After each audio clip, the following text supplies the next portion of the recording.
thank you all for tuning in. We imagine it's dinner time for many of you, so thank you for sharing your time with us. It means so much to us that you're here, and we really hope that you learned something from today's session.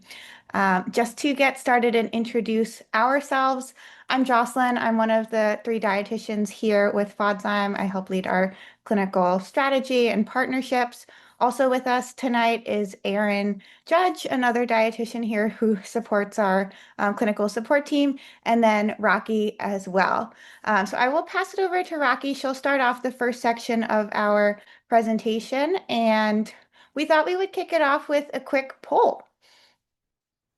Wow. Okay. Wow. So almost 83% of you have reported that you are experiencing gas and bloating. And then the next highest is abdominal pain. Uh, then after that, constipation, followed by diarrhea and nausea. Thank you everyone for voting. So this actually goes right in line with our agenda today. So today we'll review food triggers or the most common triggers that cause these symptoms for a lot of individuals, the challenges of restricting these foods, and then we'll dive into the benefits of digestive enzymes and share some success stories, some practical applications, and then we'll end off with a Q&A and share some resources with you all.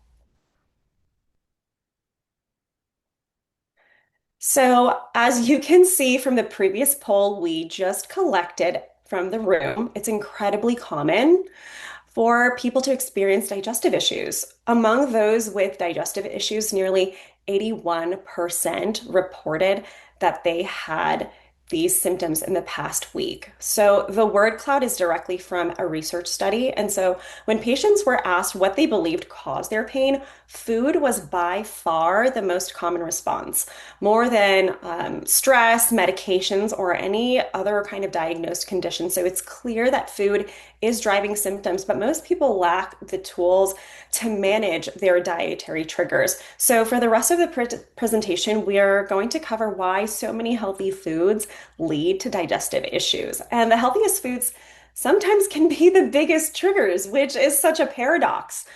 So the most common foods that are triggers for individuals is known as FODMAPs. So what are FODMAPs? FODMAPs are carbohydrates found in the most delicious fiber-rich foods and recipes, but they're notoriously hard to avoid. FODMAPs are everywhere. So you might be wondering, what does FODMAP stand for? So FODMAP is a acronym. It stands for fermentable oligosaccharide, disaccharide, monosaccharides, and polyols. I know that was a mouthful to say. These are short chain carbohydrates.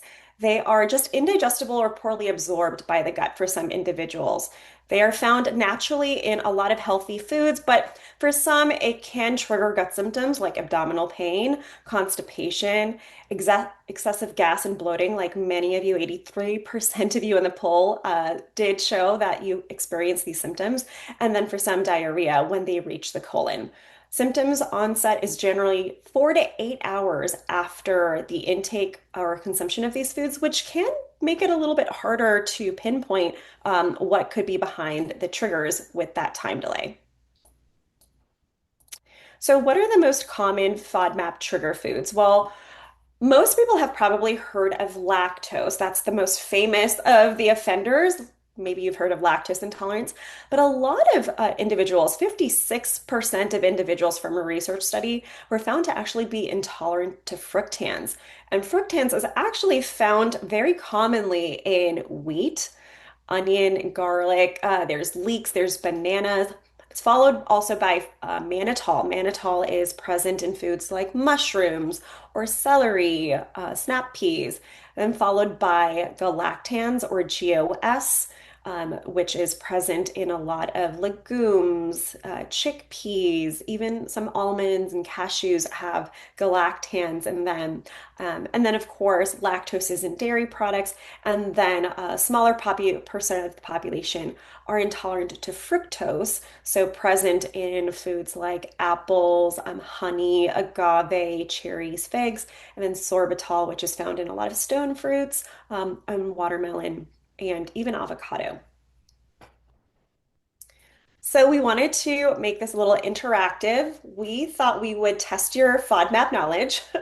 So we are going to go into the next few slides and ask a little poll question, so it will pop up on your screen. Which of these foods would be highest in lactose? A, cottage cheese, B, almond milk, or C, Parmesan? We'll give you a few moments to answer.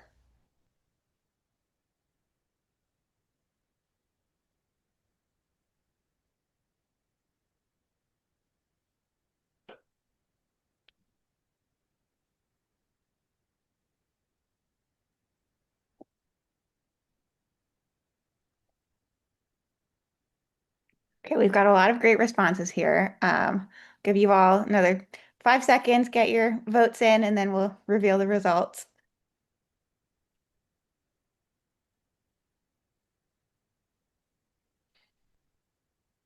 Cottage cheese, the vast majority of you guessed correctly. Okay, we started off with an easy one. Now we're going to go into intermediate. Are you ready? Okay, so which would be highest in fructans? Sourdough bread, bran muffin, or quinoa? This is a little bit of a trick question.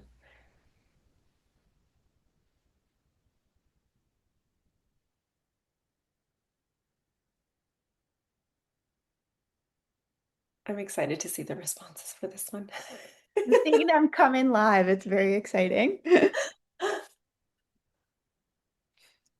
Okay, I'll give you another 5, 10 seconds, get your votes in.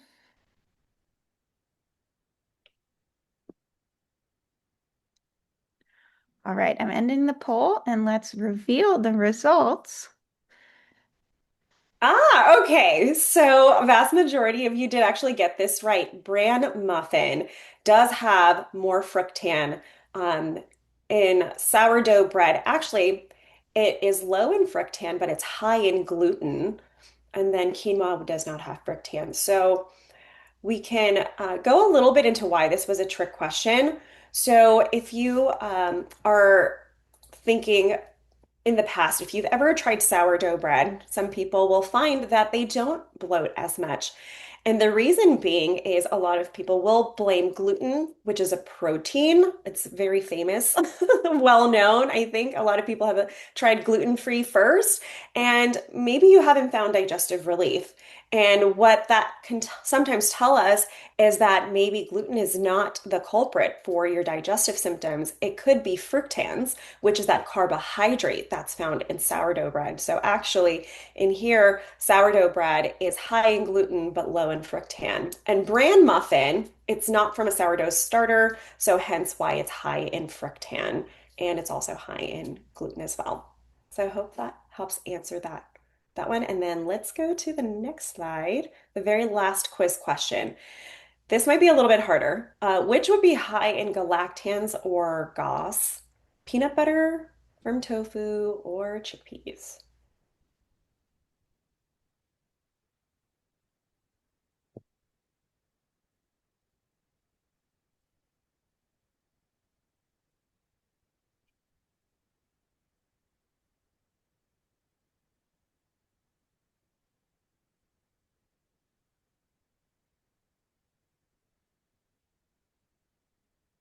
Okay, 5 more seconds and we're going to reveal the results.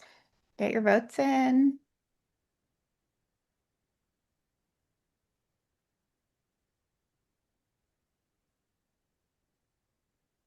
Okay, everyone got this. 70% of you guessed chickpeas.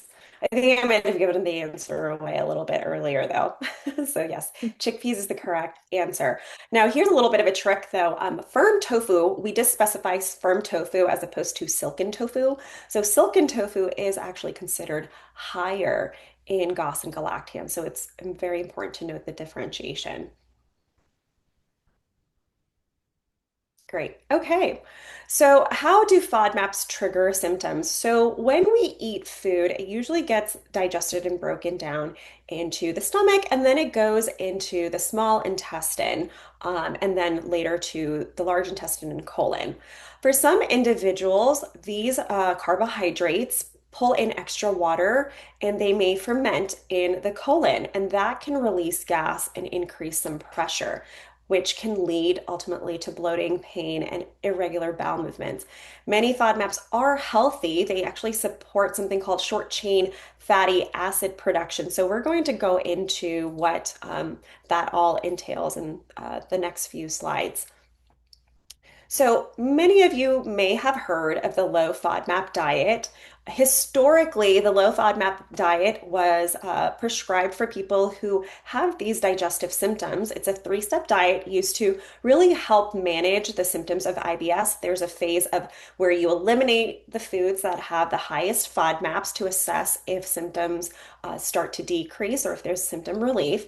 And then there's a second phase called the reintroduction or challenge phase, where you systematically reintroduce foods that contain FODMAPs to learn which of the groups that we mentioned earlier trigger your symptoms. And then we go into personalization, where we find which amount can actually give you relief or find your tolerance level.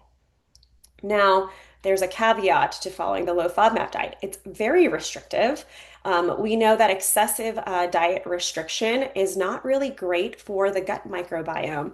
That's because the low FODMAP diet is low in fiber. Eliminating foods long term can also lead to nutrient and energy deficiencies. It can also be socially isolating when you feel like you can't eat foods very readily when you family or friends or to food fears and anxiety. And also, there's an increased food cost when you start to buy these specialty item products that are labeled as low FODMAP when they're low in garlic, onion, or you start to purchase products that maybe are they're labeled as gluten-free, but they might still also have higher fructans. So that can also increase that anxiety and that food cost. This also reiterates that low fiber intake is associated with not just a poor gut microbiome, but also increased metabolic dysfunction, cardiovascular disease, type 2 diabetes, and colon cancer. Colon cancer has been started to be reported as on the rise. So we want to ensure that you are getting the most fiber in your diet to help mitigate any of these risks. So this is a really neat diagram. It shows how a healthy gut microbiome really relies on a diverse, fiber-rich diet. So the foods that you want to incorporate on the left-hand side in the green, as you can see, has a domino effect on producing something called short-chain fatty acids. This is going to be really beneficial anti-inflammatory for the gut microbiome. So these are really found in vegetables, fruits, whole grains, a lot of plant-based proteins like legumes, and as you can see, lean red meats, high-fat dairy products, and processed meats can have a negative effect. So we like to say limiting those foods in the yellow and the red is going to help with mitigating some of the side effects and negative health consequences that come from a low fiber diet. So 95% of American adults and children have been found to not consume the recommended amount of fiber. So it is recommended to aim for close to 30 grams of fiber a day.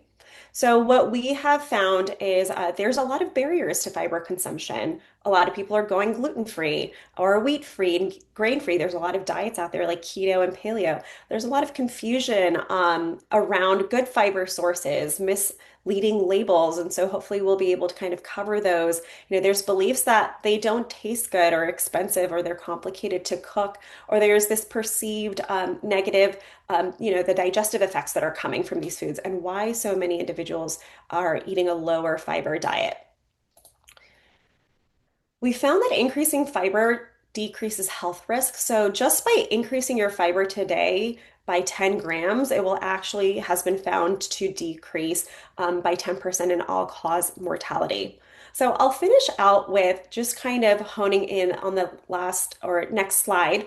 The fiber principles that we have found for health promotion. So the target is 30 grams or more of fiber per day. So that includes having diverse fibers from different colors in the day, incorporating most of those plant-based proteins like we talked about legumes, choosing whole grain foods over refined products, and aiming for at least 3 grams of prebiotic fiber per day. So, those 3 grams of prebiotic fibers are actually going to be talked about in the next few slides that Jocelyn would talk about on how you can bridge the gap in your diet with enzymes like FODZYME. Great. Thank you, Rocky, for that amazing background. I'm excited to share with you on the benefits of digestive enzymes. And then after that, Erin will share some great success stories and real practical applications. So, diving in, I imagine a lot of you out there, if you're experiencing the bloating and abdominal pain that you've described, you're probably thinking, so how do I eat these high fiber foods and high FODMAP foods without all of the symptoms that they're triggering for me? And that's really the magic of digestive enzymes. So, enzymes themselves are just specialized proteins, so they're chains of amino acids that are folded in very particular ways. Enzymes can act on compounds in food like fats, proteins, carbohydrates, as well as FODMAPs to break them down. So, what we have here are just some examples of the target substrates or the targets that an enzyme would be breaking down and the active enzyme that would work on that substrate. When it comes to enzymes for FODMAPs, using enzymes with these FODMAP containing foods can help break them down before they're going to trigger those digestive symptoms. The analogy I like to share is you can think of digestive enzymes as specialized molecular scissors that can chop up the FODMAPs to make them a lot easier to digest and be absorbed before they trigger those symptoms in the second half of your digestive tract around the colon, where they're getting that fermentation happening and producing all the gas. One thing I really want to emphasize and make sure is clear is that the body doesn't produce digestive enzymes for FODMAPs apart from lactase. So it's not like there's a lack of production of alpha galactosidase or fructan hydrolase or an enzyme for fructose or even polyols that your body should be making that it's not. It's that the body doesn't make these enzymes in the first place, but you're sensitive to them for other reasons related to microbiome and kind of sensitivity to gas and any of kind of the stretching and sensations that are happening in your digestive tract as you're digesting food. Enzymes are also very specific to what they'll be targeting. So if you want an enzyme for lactose, you would need lactase and only lactase. If you wanted an enzyme for fructan, fructan hydrolase would be an effective enzyme for that. Same goes for galactans as well as fructose. So some foods do have multiple FODMAPs in them. Some have just a single FODMAP, but this will kind of depend on what the food is that you're eating as well as um, what you're sensitive to. But in general, as Rocky mentioned, FODMAPs are all over the place. So generally, you'll want some have multiple FODMAPs in a meal, and it's usually helpful if you're experiencing a lot of FODMAP related symptoms to have more broad spectrum enzymes that can target multiple FODMAPs. Another thing that's very important when thinking about enzymes and their real efficacy and their ability to break down FODMAPs is what we call mode of administration, or really how the enzymes are applied and used with the food. So enzymes themselves are working on the food. They're not working on the body. So it's incredibly important that we create as much contact or homogenization as possible between the enzymes and the food itself so that they can break it down. Think of enzymes kind of like a contact sport. You want to get it all kind of mixed in together, really facilitate all of that contact so that the enzymes can do the best job possible at breaking down the FODMAPs. If you get an enzyme in a capsule form, these enzymes, when they're targeting FODMAPs, can actually be less effective because it can separate or isolate the enzymes from the FODMAPs in the food that they need to be coming in contact to break down. So when it comes to FODMAP targeting enzymes, you really want a powder form because that's going to create as much contact and let the enzymes be as effective as possible. What's different is when you're thinking about other kinds of enzymes like prescription enzymes. Those are encapsulated. You want those for encapsulated because they don't start acting until they reach the small intestine. This is quite different. Enzymes for FODMAPs really want to be just sprinkled and mixed in the food as soon and as early on as possible. So this brings me to our enzyme blend here at FODZYME. FODZYME has 3 enzymes in it. It's going to break down the GOS group of the FODMAPs, the lactose group, and the fructan group. And these really are the most common FODMAP triggers. They're the most common triggers that we know, patients or you are sensitive to in practice. They're also the most common ones that are in foods and just all over in the delicious meals of your garlic, onion, stir fry, bread, everything else you really want to be enjoying. The real kind of showstopper or unique enzyme in our blend is the fructan hydrolase. And so that's an enzyme we've developed ourselves. You will only find it in FODZYME, and it's designed for this broad spectrum of fructans that are found, in various small minor differences within foods, but there's different kind of subcategories of fructans, and FODZYME will help you tolerate all of them. You don't have to think too much about it. You'll know that you're covered. We've studied FODZYME both in an in vitro, so a simulated digestive tract environment, as well as clinically in patients. This is some data from our in vitro research. We looked at a single dose of FODZYME mixed with a 3-gram dose of fructan. For context, 3 grams of fructan is about 6 garlic cloves worth, so a pretty hefty dose of fructans. And we see that 90% of that fructan is degraded within 30 minutes. So it shows us really that the enzymes are doing the job in this simulated digestive tract. It allows us to truly quantify what's happening during digestion, which you couldn't in a human body. What we also see is when we look at some of the gut health benefits of the fructan, which, as Rocky mentioned, is a prebiotic, we see that you can still get some of those fiber benefits, the prebiotic benefits of the fermentation, and there's still some production of those short chain fatty acids, which are very helpful for overall, gut health and really important things to make sure are still happening in the digestive tract. So it allows you a bit of both, best of both worlds. So you can kind of manage some of the gas that's produced during this fermentation, but also get some of those gut health benefits of the prebiotics and their fibers. When we look at clinical research and data, we see that FODZYME is effective across a range of digestive symptoms. We see at bloating, 78% of patients report a clinically relevant improvement after using FODZYME for 4 weeks. Beyond just these symptoms, though, we also see improvements to quality of life. And this is so important because when we, think about, oh, is the low FODMAP diet right for me, or do I want to use a digestive enzyme? The main difference is that we can also allow for dietary flexibility and just peace of mind around food and enjoying, the social, cultural, all these travel benefits of, eating a diverse diet. When you look at kind of data around quality of life and the low FODMAP diet, it can often decline. So this is really something to highlight and know that the social and cultural benefits of food are also unlocked with FODZYME. Getting started is easy. You sprinkle FODZYME right on your known or suspected trigger foods. Again, the enzymes are a powder really to create that homogenization and contact between the enzymes and the food. You just mix it in. If you can't mix it in, put it on the first bite and then just chew well in your stomach, and everything will kind of mix it all up together to make sure that the enzymes can come in contact with the food. And because, again, FODMAPs are going to trigger symptoms about 4 to 8 hours after the meal, that's the window to assess and be thinking, do I feel better? Is FODZYME making a difference for me? With all of our first orders, we also give you a quick start protocol. If you're not sure where to start, our best recommendation is just to put FODZYME on all your meals for 5 days. See how you feel. If you feel better, that's going to tell you two things. One, FODMAPs were responsible for your symptoms because you're now feeling better because you're breaking them down. And two, you can use FODZYME to manage those symptoms. You don't have to worry about, restricting or having to go through more kind of different trials and things to figure out, what's going on for you.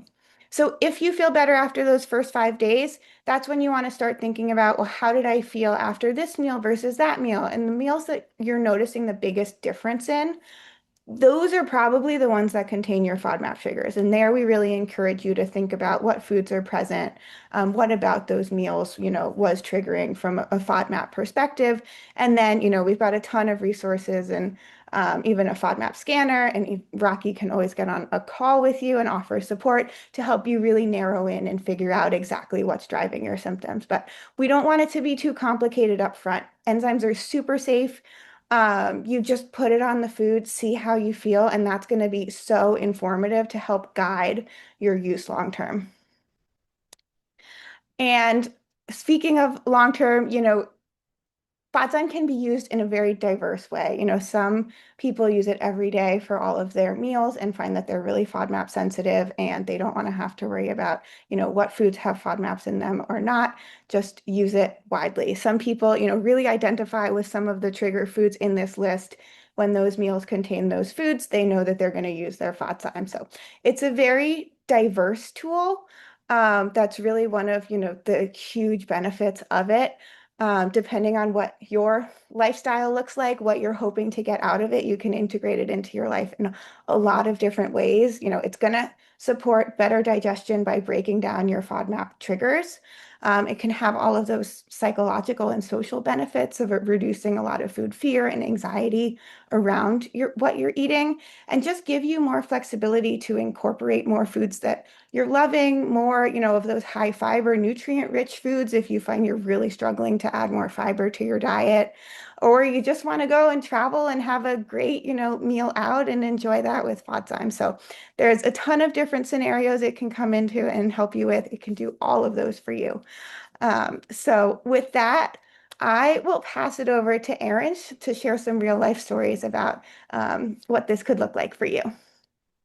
Yeah, if the science is not making you confident enough, real life stories really can. So if you're thinking, well, okay, I kind of get how it might work, how would it work for me? Like, what's the case in my life that this may happen? And I want you to know that it is possible. There are many people who've been able to use it, many customers who've had success.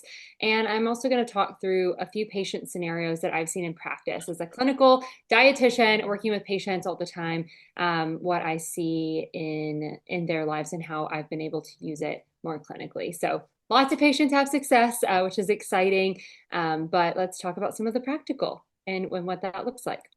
So we've kind of talked about this and we're going to go over specific cases, and I already see your questions coming in. So we're going to go through those as well. But if we're thinking about you determining, okay, where in my toolkit does FODZIME fit for me? So if I'm putting it in my toolkit of strategies, it can help with your symptoms, right? We've established that. It can help if you are already limited in your plant-based foods due to fear of symptoms, and we're going to talk about a case scenario of that. Food anxiety or worry of symptoms. If you're trying to expand your diet, we'll talk about that. And then if you're dealing with some disordered eating, you're on a restrictive diet for another condition, this can help you not add another diet, another list of foods to avoid to your list.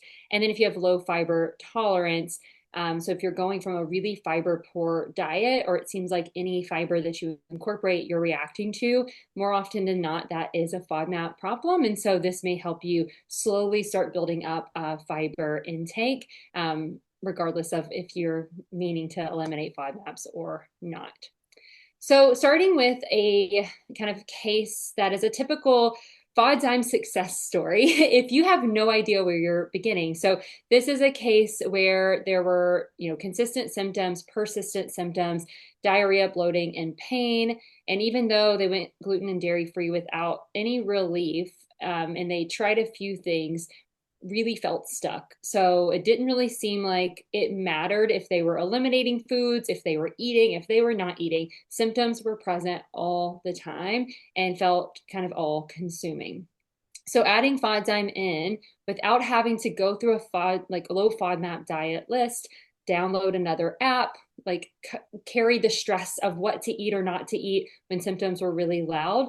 They're able to add FODZIME in to their daily meals, leading to overall symptom reduction, which allowed for some flexibility and leverage with their energy, their time, to be able to then work through some other strategies for continued symptom support and flexibility. So really helpful if you're feeling like there's no option, right? You feel like the symptoms are loud. I need to deal with them right now. I can't think about what's going to happen in 5 weeks from now. I need to get through like the day to day. FODZIME can be a great tool to implement based on all of the stuff that Jocelyn shared and the science behind it. Now, a few more cases, getting into those who maybe have been trying a few different things, and some other scenarios where this can work really well that I've seen in practice and how I use it most often. So this is patient B, and they presented with mixed IBS type, which is just a constipation diarrhea cycle, very inconsistent bowel movements, and bloating and pain that was perceived, patient believed this was due to their food. So because of that, many years ago, they heard about the low FODMAP diet from their doctor. They followed that elimination. And instead of progressing, because these symptoms were still inconsistent, they began to cut out more and more food, leading to a very fiber poor diet, not a lot of plants in their diet. Some of you may really respond to that and relate. So whenever we started working together, no plants were really present and bowel movements were inconsistent. So more fiber may help with bowel movements, right? How do you add fiber if food feels really scary and fiber-rich foods feel really scary, even low FODMAP sources? So we were able to slowly build up her low FODMAP sources, but when we got to FODMAP reintroductions and FODMAP challenges, that felt very scary because she knew that those had triggered symptoms for her in the past. So we used FODZYME to start those FODMAP challenges and reintroductions with more confidence. So giving a little, I say it's kind of like putting the training wheels on as you're learning to ride a bike again. It's giving yourself a little extra support as you get through the initial fear and concern of even adding that food to begin with, and then deciding if you want to just eat it with the FODZYME or if you want to then pull the FODZYME back, challenge it, see where you are, put the FODZYME back in if it's needed for that challenge or for that specific FODMAP. We did a bit of both with this patient based on the different foods, so had a lot of success.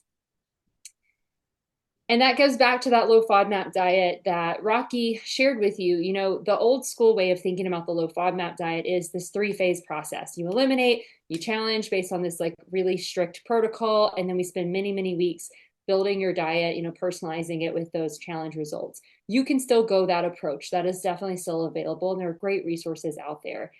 From a dietitian point of view, another thing that we do is just look at what you're actually eating and try to identify those bigger triggers and target those.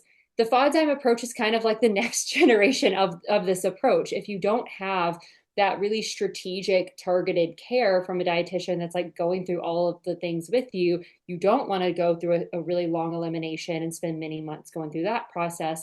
FODZYME is another option to avoid maybe the low FODMAP diet. It's a great option to see if a low FODMAP diet is even worth your time and energy, because again, if you are adding FODZYME consistently and you see results, chances are FODMAPs are at play. But it can also be great if you've already moved through the low FODMAP diet and you're simply wanting to add some of those foods back into your life, which leads us to our next case.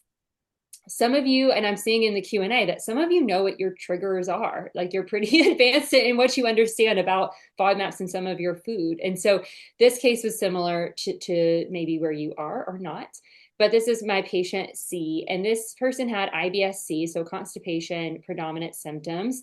And they actually had decent control of their symptoms with the restrictions and the tools they put in place. So they had spent years putting in tools and strategies. They had gone through a low FODMAP diet and knew their triggers, a lot of them being fructans and beans.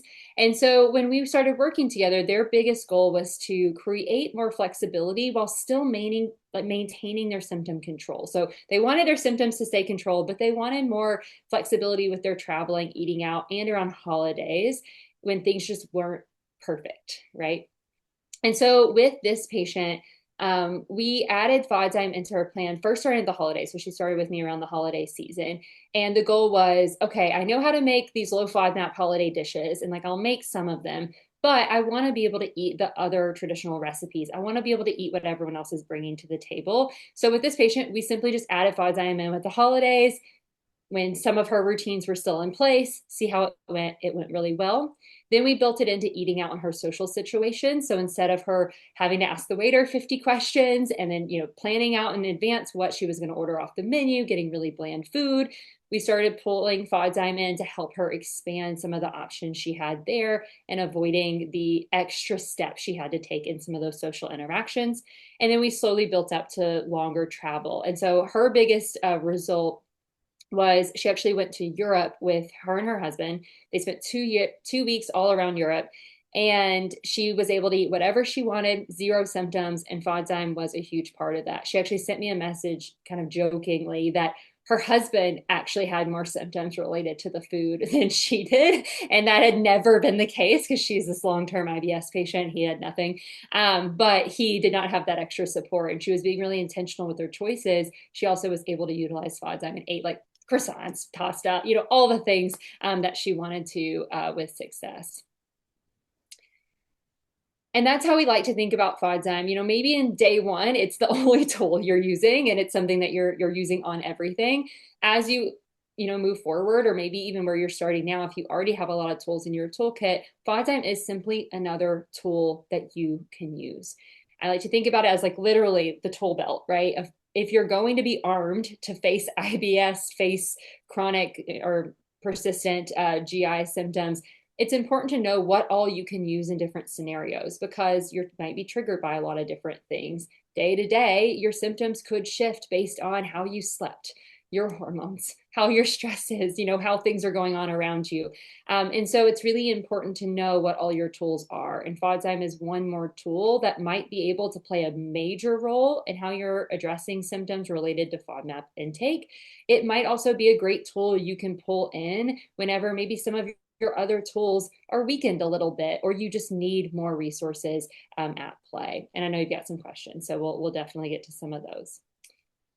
There are some other scenarios, if you're not sure if FODMAPs are the problem, but you have another priority. I see this a lot in practice, and I think there's some questions kind of about this already. If you're treating SIBO, if there's an MCAS treatment happening, if you're in eating disorder recovery, if you're working on weight restoration, you lost weight for some reason and you're working on that, bowel retraining for our really persistent constipation people. FODZYME doesn't treat these conditions, but FODZYME may be able to help you with the FODMAPs that may also be adding to the symptom load that you're experiencing without you having to add another treatment plan of like a restrictive diet on top. So really helpful in those scenarios. I use this so often with constipation and really getting the bowels moving, or like someone going through an endometriosis surgery. Like there are just some cases where a low FODMAP diet is not appropriate, but this can be a safe and effective option. Like we've mentioned, you can test if the low FODMAP diet is even worth your energy. That's a really great kind of breakthrough. Again, next generation of following a low FODMAP diet to even see if maybe it's even worth it to try, which is really great. This is really helpful too if you are someone who you look at a low FODMAP list and you're like, I am cooking for an entire family. Like now I've got to make 3 different recipes. Like I'm already on a tight schedule. Like all my convenience items are out the window. Like what am I going to do? My stress is already high enough. Like I don't need to relearn how to shop at the grocery store. If that is you, FODZYME might be a great option. If you know your triggers and you want to support with those, this is an easy use of it. You know what your triggers are. FODZYME attacks one of those triggers. Use it. This is how I use it personally in my own life. And it gives me a lot of flexibility. So a really great option. And then for traveling, kind of more of a broader traveling, eating out support. I just talked to a patient today that I recently started working with.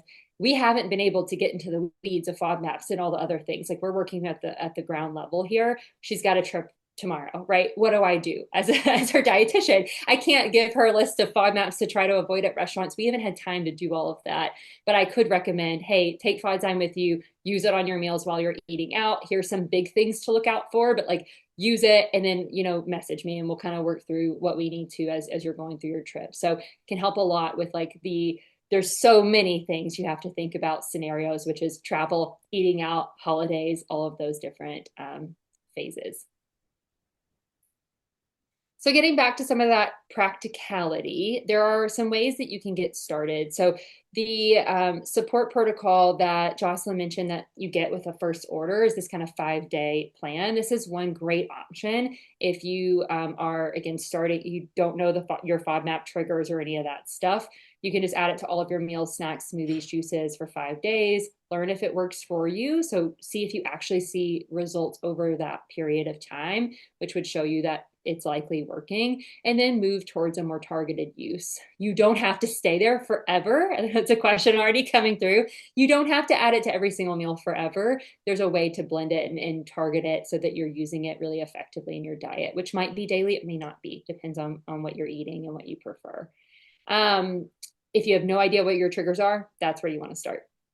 If you do know where your triggers are, like some people are asking, and the way that I use it in practice the most often is I test first and expand. And so I like to test if you're like, every supplement I take gives me side effects, or I'm worried that like, will the product itself give me symptoms? Like as an IBS girl myself, that is always my first fear is like, if I add something else in, will I get side effects?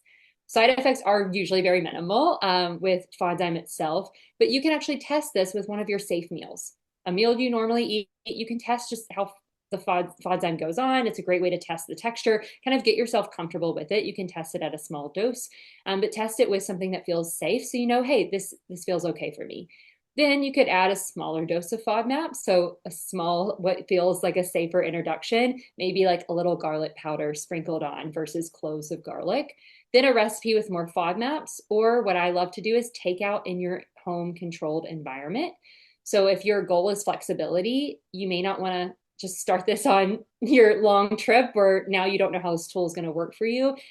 You could do that also with takeout. So bring the food in where you're at home, you're in your comfy clothes, you've got your bathroom right around the corner if you need it, and then you can test it there. And as you build up your confidence, start testing it eating out with shorter term travel, longer term travel. That's one approach that I use if you feel really restricted and there's a lot of fear around it, even with adding FODZYME in more consistently.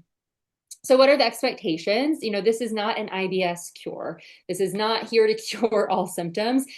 Jocelyn explained the science really well. Like this will help with FODMAP related and meal related symptoms and helps reduce that burden of gas buildup and the water coming into the colon. So it's really strategic in helping with some of those FODMAP related symptoms after meals. And so you'll likely notice some relief when you use it with those meals with the gas, bloating, upset stomach, kind of those post-meal symptoms.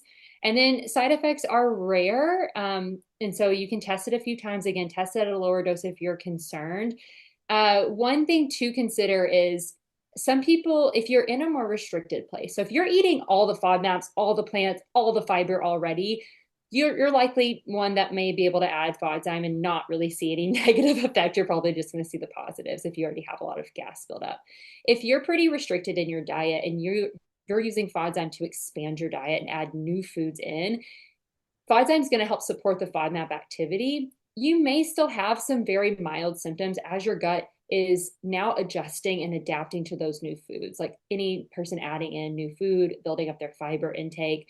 Great to talk to a dietitian about if you have access, but just knowing that you can take it slow with your reintroductions of those foods in order to help avoid major symptoms from those foods specifically. And then mostly there, you just need to give it a little time for your body to adjust to the food. With FODZYME, they're providing that extra support, and those symptoms typically go away as you adjust.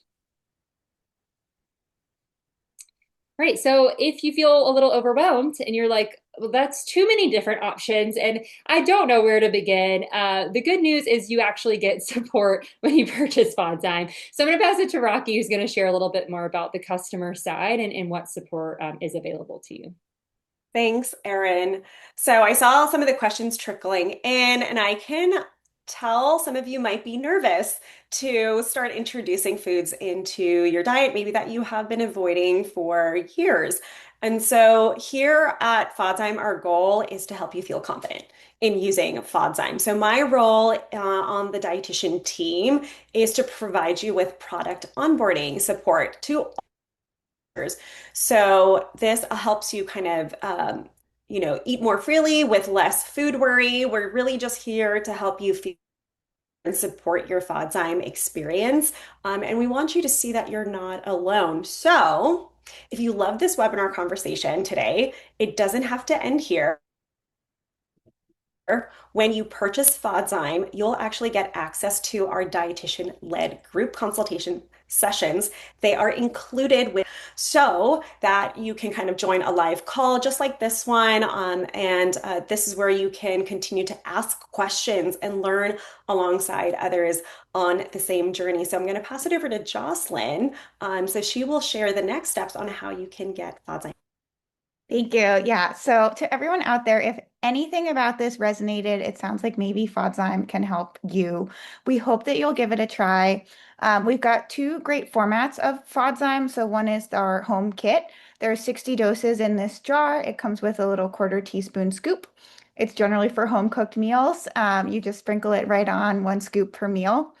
If you're thinking about using FODZYME more on the go, dining out, maybe traveling at restaurants, we also have what we call our on the go kit. There's 30 little sachets. They look like little sugar or salt packets here. And these you can throw in your purse, your wallet, and just use anytime you're eating more. Outside of your home is generally how we encourage it, but it's the same enzyme blend in both of these. It's just a different format. For all of you here on this call today and anyone, listening to the recording, we do have a 30% off discount code to share with you. That's FODZYME Dietitians. When you order on our website, it'll give you 30% off your first order. It does expire May 10th, so we encourage you to give FODZYME a try. Place an order. We have a very generous, no questions asked refund policy for 30 days on your first order.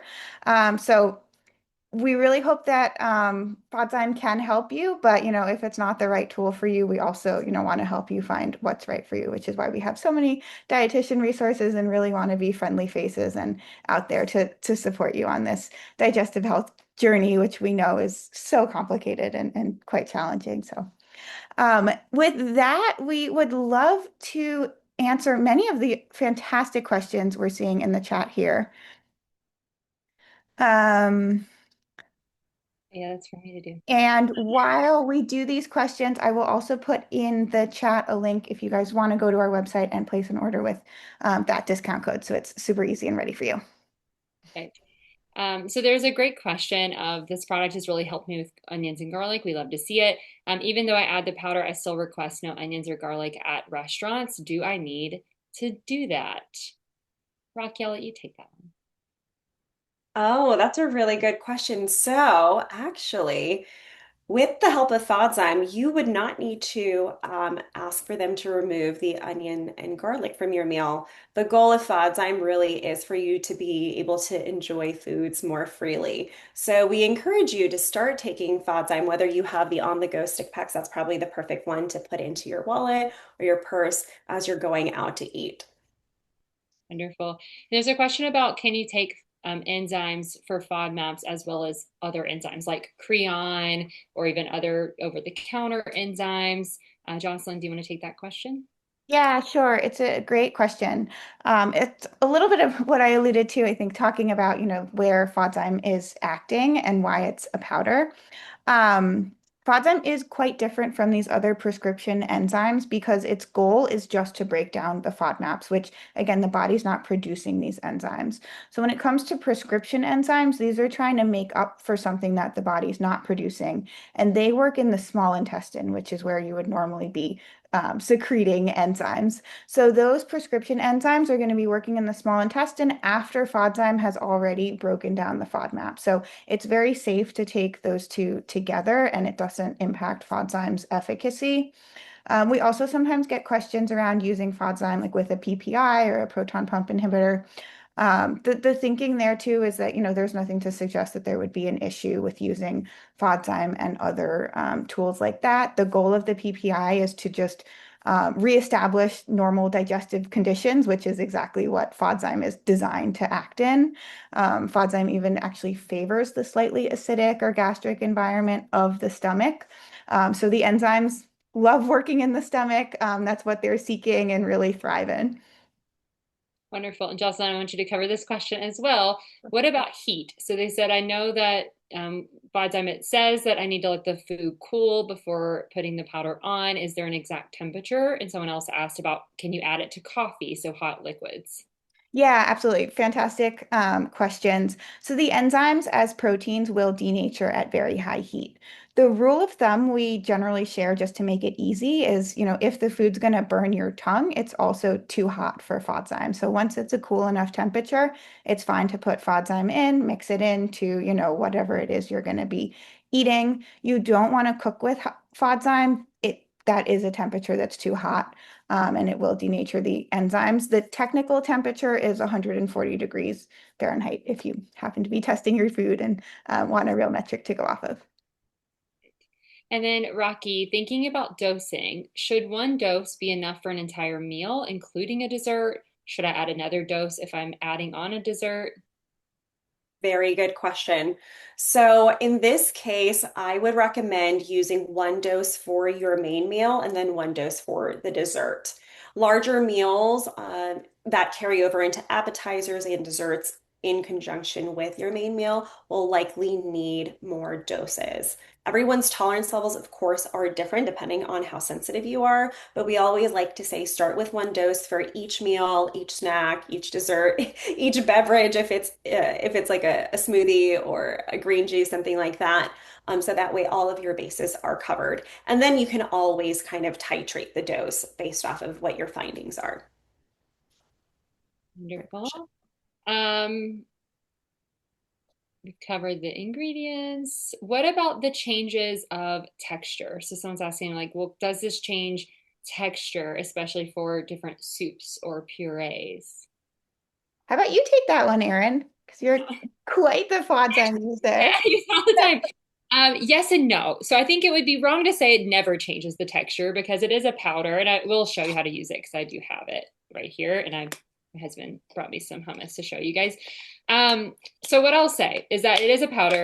It's about the texture of Parmesan cheese. Like, have you ever had like a grated Parmesan cheese? Like, it's kind of that texture in a sauce, in anything juicy, in like a dip. If you can actually mix it, it mixes fully and will not change the texture of what you're eating.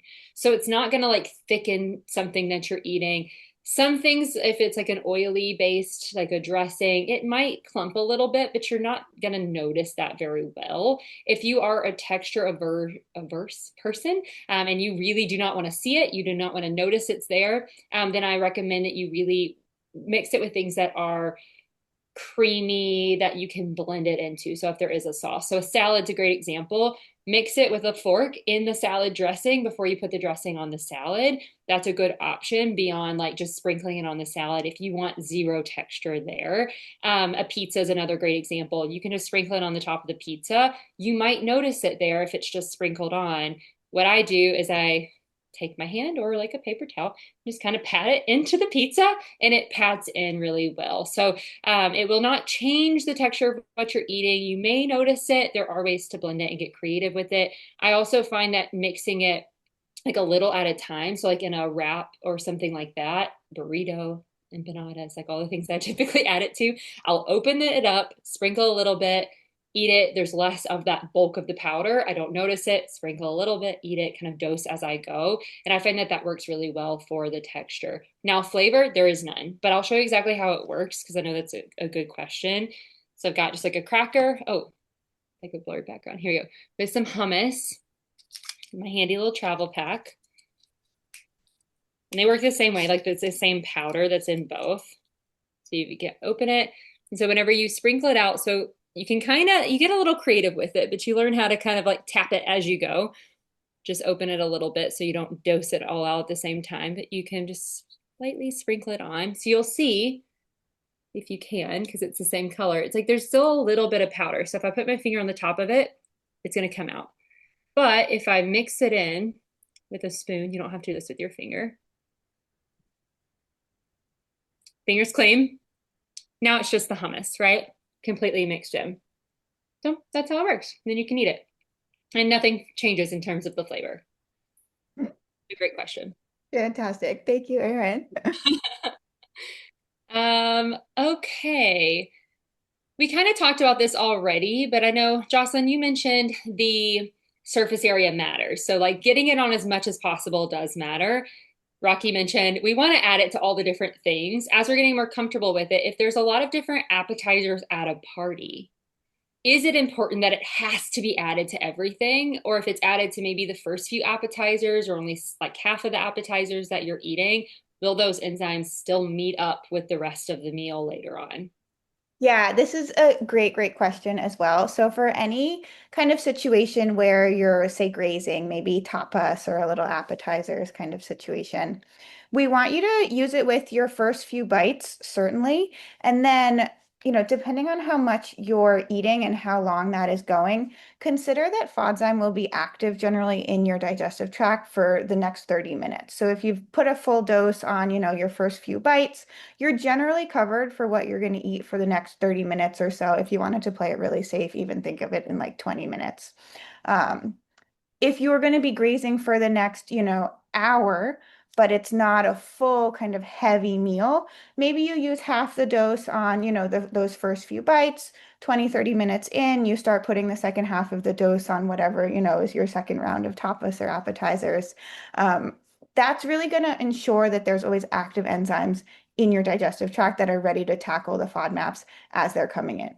The ideal is to be using it, really every 5-10 minutes as you're grazing, but that's also, can be awkward, or it depends on what kind of situation you're in. Um, but I think if you understand the science like that, you can kind of figure out what works exactly best for you. Um, that 30-minute window is really what you want to be thinking about when it comes to having active enzymes that are there to tackle whatever FODMAPs come through. Okay, yeah, there's a lot of questions on that. So I do think the science helps, right? Okay, we've gotten a few questions about like the ingredients and their safety for like liver and kidneys. Do we have any info on that? There's nothing to suggest that there would be anything that's, harmful or risky. Certainly, if you have a unique health situation, check with your healthcare provider.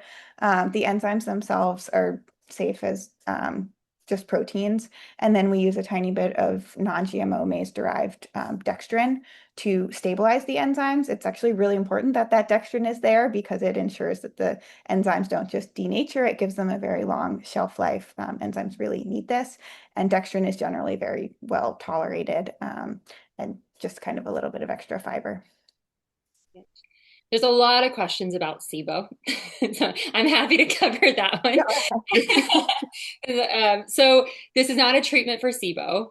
It has not been studied in SIBO. That's important to say. So with SIBO, there is we talk about all this gas production. In SIBO, these microbes that overgrow produce a lot of gas. And they eat things like other fibers. They do eat FODMAPs, right, to produce some of that gas. So those who are dealing with SIBO may have way more gas production than even someone with IBS or just general digestive symptoms. So it is common that people who have SIBO and are going through treatment, maybe prior to the eradication of SIBO, might be FODMAP sensitive because that gas production is so much greater, right? And that gas production leads to the pain, the bloating, all of those symptoms that people are experiencing. So adding FODZYME might help reduce some of that substrate we mentioned, right? Some of the food for those microbes to then help reduce some of that gas production. Just like, again, if you did a low FODMAP diet to reduce those foods, it's kind of a similar approach. You can do the enzyme instead.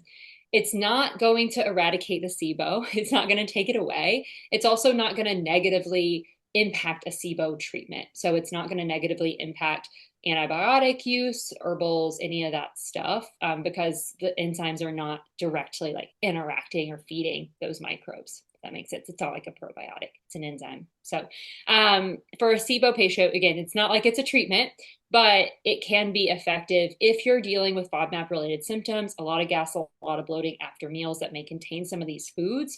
If that's because of your SIBO, FODZYME might help prior to treatment, during treatment, maybe even after treatment, as some people still have some of those FODMAP sensitivities down the road, and excess fermentation, which is often used in that space.